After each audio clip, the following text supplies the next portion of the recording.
Kalispera, and thank you for the invitation. Let's see. Great. So I have brought with me from Basel 3 projects: a small office building, a mid-size office building, and an extension of a 19th century concert hall. With those 3 projects, I would like to guide you a bit through our work and mainly how we approach projects. And as the title says, we would always try to be quite aware that small decisions might have a big impact. So the first project, it's an office building for a foundation located in the city center. You see here the empty plot. And we were commissioned to kind of think about what with this building could happen. We obviously did all that exercise, transformation, keeping it, demolishing it, and we simply came to the conclusion that we would have to demolish that house and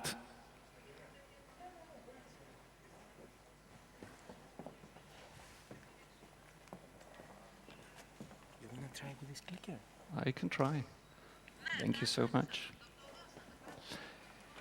So we came to the simple conclusion that we like to build a new house out of wood. And maybe in that project, it was quite special that that foundation was the owner of big forest with beech trees. So the client asked us not just to do another nice wooden house, as we have done before, but he asked us to build a house out of beech wood. So beech wood, a very valuable, very hard, structurally performing wood. We thought, let's give it a try. We started with models, kind of trying to mount all those different pieces of wood, and as you already can see on the right button, things became more and more complicated, because we just had to learn that beech wood is not appropriate for many, many parts of a building. So as you can see here, crossed out, the problem is beech wood doesn't like humidity, doesn't like water, so you should not use it in facade areas, not in areas where you have heat changes in short time. It would just crack and demolish your building. So the beech wood house died, and we had to start from scratch with the mixed wood house. So what would you do? You would just start again, and for every single element, figure out which is the best piece, or the best wood you would use for that piece. So that is now a building made out of 7 different types of wood. We would still have the beech wood, for instance, for the columns, so that are 18 centimeter diameter, massive wooden columns. But we would then have massive floor slabs out of spruce. So those are like wooden planks, 6 meter longs, one after the other, where we then also added this little detail that one wooden plank would be higher or taller, the other a bit lower, to create this very specific ceiling. So what we see here would be really the structure of that building. And what you also can see, since we use wood and not concrete, there is no issue with running from inside to the outside. So those consoles that would carry then the balconies, we will see later, would just run through the thermal layer. Another zoom from the outside. And as you can see, we would even mix for the windows metal and wood. So you see those thin wooden profiles that helped us to save around 35% of the glass we would have needed for structural reasons otherwise.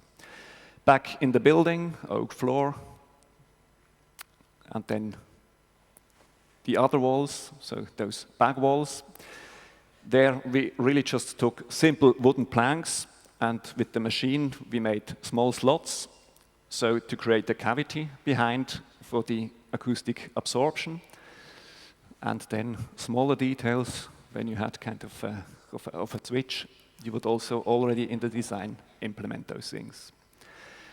Outside the balcony, another view. and that is the final result. The next building is again an office building, a very different site outside Basel. It's a neighborhood where we have a lot of lab buildings. It's a life science, let's say, hotspot. And we have realized there are already 4 buildings. You might have seen one or the other.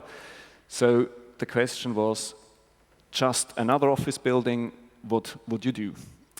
So the usual approach, you start thinking about the nice architecture. You do models, plans, you know it. You would then have to, at one point, decide what details you would choose. And at the end, you might do an analysis of your building and find out it's a good building or it's a bad building. It is sustainable, it is not sustainable. So this time we said, let's forget for a moment about architecture, and we really just start with the analysis. We would then dismount that building. We would know we need slabs, facades, walls, all kind of elements. We would figure out which would be the best element to use, and the result is then an architecture. So the inverse approach. You will find a lot of information about that project on internet. I would now just focus on one element. So let's take, for instance, the floor slab. You would usually still do that in concrete, but having in mind that 21% of the non-renewable primary energy would then be invested just into the floor slabs, or we heard a lot about CO2 emission, so also 18% would be just in those slabs. So we decided if we find out how to do the most sustainable floor slab that has ever been designed, then we would have a quite sustainable building. What would you do? We heard it earlier today. You would just walk around and find out that you're basically surrounded by earth. Clay, sand, gravel, silt. So why not doing just a building out of earth? We did that before. It's a building for the Ricola company, also close to Basel, so a very long building out of rammed earth. So we produced those modules, stacked them, and the result was that industrial building. But this time we had the problem, we needed a slab. So you cannot just do a ceiling with rammed earth. Yes, you can if you just mix it with timber. So together with the engineers and some companies, we developed that timber plus rammed earth floor system. You see, you would just have simple wooden beams, and then we see here how it is produced upside down. You would put that earth, compact it, you would turn around the module, and you have that ceiling. Besides structural tests, you would always have to do a few other tests to really prove that that is complying with all the code. So you see here the fire. So that persists 120 minutes, that slab, quite performing, because let's say the earth is protecting the wood. So the wood has only one phase where it can be attacked. It just gets you get the coal and then it stops. We would add a few other elements like columns and the facade, and then we would just build that building with a grid of 490 to 650, ideal for structure and working places, and pile up floor by floor this building. So summarizing, this diagram shows from the concrete slab on the left side to this new timber rammed earth floor slab on the right side, that we would have really a performing system. It is a bit more expensive than a concrete slab, so 20%, but you would really save 80% of energy in the production, and you have a reduction of 90% of the CO2 emissions. And not only the numbers, we liked them, but let's say also the aesthetic aspect. So at a sudden, you're ending up here with a house, quite specific design. It's a bit reminding medieval buildings, maybe. And the very good thing is, if one day we don't need that building anymore, we would just trash the earth, use it again. We use the wooden beams to make a barbecue or reuse them, and that building disappears. So this entire building is really built without a few concrete foundations, only in earth and wood. And next time I will show you a few images, if I'm invited again, of the facade. The third project, as I said it before, it's about a concert hall in the city center of Basel that was built in 1876. And it's still, let's say, one of the most acoustically renowned concert halls of that shoebox type in Europe, and the hall works perfectly. Also, we have to understand in that project that historically, it belongs to a very specific period in the city of Basel. So that's when in other cities as well, in the 19th century, all those cultural miles were built, with the theaters, with the museums, with the Kunsthalle. So also then, this concert hall has been built. And in Basel, we introduced the modern city in the 20th century. So most of those old buildings have been demolished in the 70s. And we were just left with that concert hall. You can see it here. That was then extended with some wardrobes and foyer spaces in the 30s. And it was really quite a bit an awkward situation. So that, you have to imagine, it's one of the most important piazzas in the city of Basel. And you would just have that backside and this built-in old concert hall. What would you do? You just take the nicest piece, it's the concert hall. You would have loved that that building would have been bigger, so you would just do it bigger. So we literally just decided we take that old palace and blow it up. You can see that in this section. On the right side in black, the existing concert hall, and then the extension.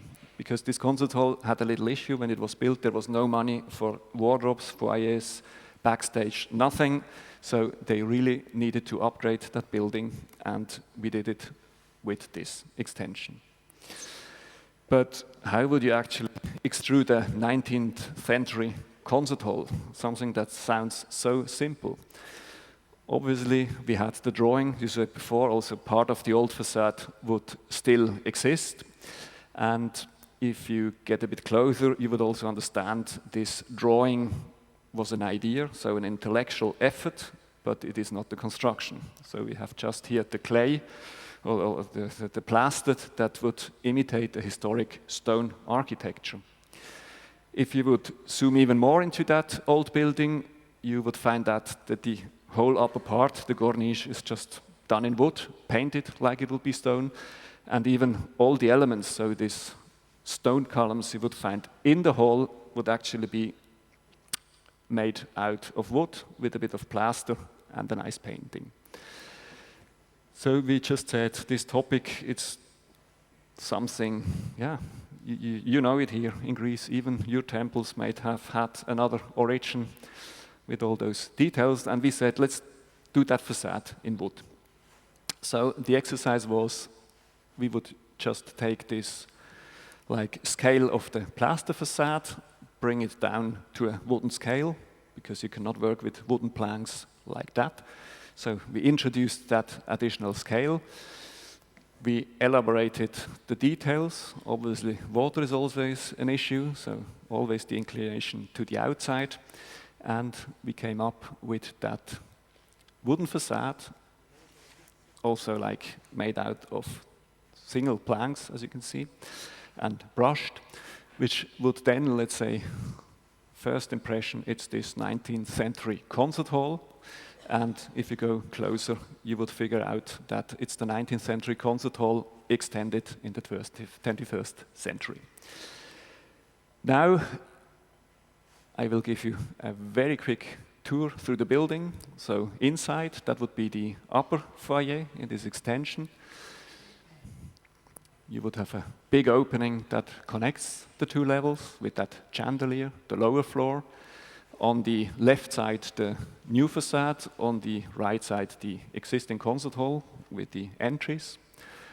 And in the basement, you would have the wardrobes. That was an old cave storage for coal, which we converted. And then you would have those 2 staircases that would connect all the different floors together, leading you up. And then you would take that door at the back and be in the refurbished concert hall. And I would just invite you to come to Basel and have a concert in that very beautiful place, we think.